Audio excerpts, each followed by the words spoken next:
We believe that if you are going to become a successful landscape designer, you really need to manage the use of computer software relatively efficiently. Let's take one simple example.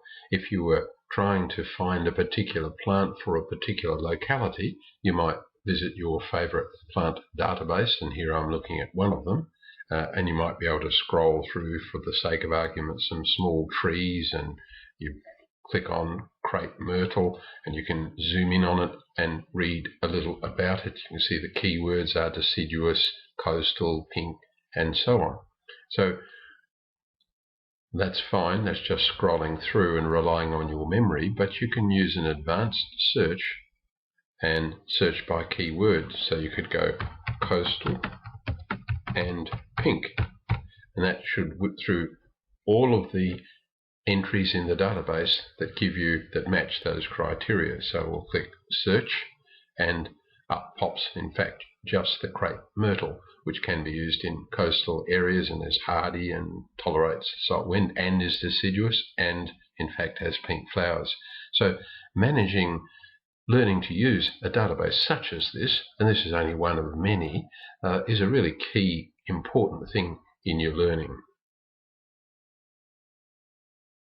You may well want to learn to use spreadsheets effectively. One of the most common spreadsheets available is Microsoft's Office member called Excel, and here's an example of a landscape sustainability calculator.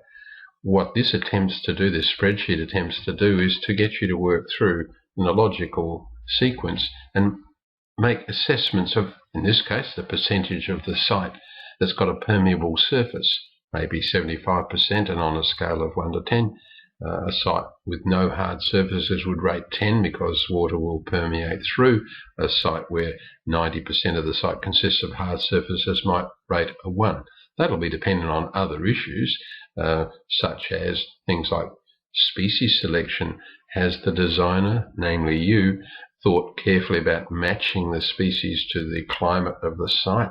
Have you rated the pest plant potential? How are you treating rainwater on the site, and so on? And finally, this calculator will come up with some sort of rating for you, and it's a way of you formally assessing the sort of work that you're doing in terms of sustainability. So learning to use a spreadsheet, in fact creating a spreadsheet such as this, is a really important step.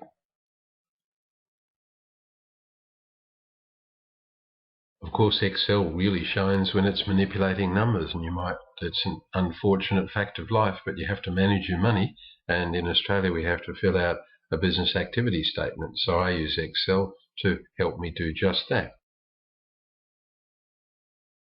Another use of Excel is to make your plant schedules, just smallish lists of those plants that you work with, and you can filter that list really very, very easily. If I want, for the sake of argument, I'll take off select all.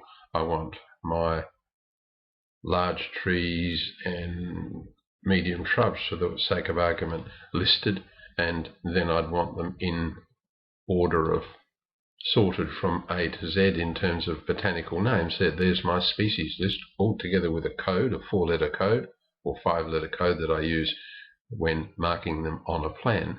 So I've filtered from quite a long list just the tall trees and large shrubs that I want to work with, or medium shrubs that I want to work with, and this is not complete, but I've got canopy diameter there, and I can use the go back to the home tab, and I can use the auto sum to sum up and add numbers of plants in the design. So there are some really efficient ways to work if you understand the range of software that can be used in your landscape design work. Learning to use Google Earth, particularly in concert with an application on your smartphone that saves a location in the coordinates that Google Earth understands, is particularly useful. You can send that location as a file, email it to yourself, and you can say open it, and it's called a KLM file, and you can just open the KLM file that you've recorded when you were on site, and Google Earth just zooms in quite happily on the area of interest, and you're looking directly overhead at the site where you sampled, and zoom in, and you can even do rather crude base plans at that point. It's a very useful tool. I think it's well worthwhile coming to terms and learning to use effectively some sort of image editing software. This is a free image editing software tool called If and View, and I'm looking at Angioxanthos, a kangaroo paw, and what I might want to do is to click image, and I might want to automatically adjust the colors in the image. You might not see much of a change, but I know then that the color balance is right. I might then want to sharpen the image a little. All these tools are in the drop down menu here, but what I do want to do is to resample this image from 3240 pixels wide to 800, because I like to use images like this in my computer-aided design software, and I want to resample an image like that, and then I can put it in a folder and know that it's 800 pixels wide, and it won't overwhelm my CAD software application.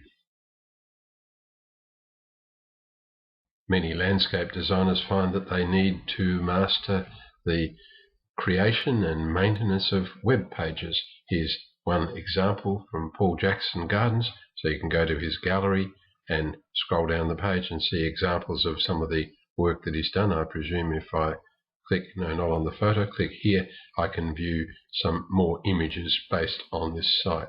So I've got a little forward arrow there.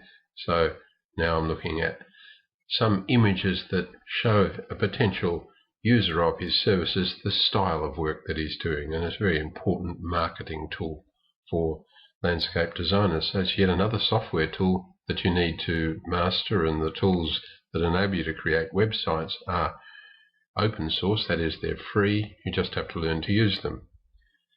I hope by now you're getting a clear view that common computer software can be a great aid to landscape designers, and you really should put aside a little time to learn to use the pieces of software that you probably already have on your computer. Learn to use them quite effectively. Learning to use computer-aided design software effectively can also provide a big boost to your landscape design consultancy.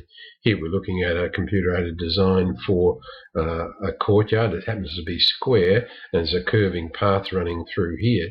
Because it's a full-size model, we can make inquiries of the model. So we can say, oh, how wide is that path? You can see it's just over a metre wide. We can bring in accurate models, say of someone in a wheelchair, and just make sure that there is enough room for the wheelchair to move through the space. So it's more than a replacement for a drawing board. We're really modelling what's out there in the real world. Some clients find it very difficult to interpret 2D landscape plans, such as the ones we were just looking at. You might well have to learn to use yet another tool and start learning to do 3D modelling. And this is a model that's been developed in SketchUp and then passed to yet another tool to do what's called ray tracing, so that you get nice reflections of the planting in the water that's in there. That, of course, takes a little more effort and time, but in some instances you have to go to that level. So, in summary, lots and lots of tools exist in your computer or can be downloaded. They are low cost, but you need to put a bit of effort into learning to use them effectively.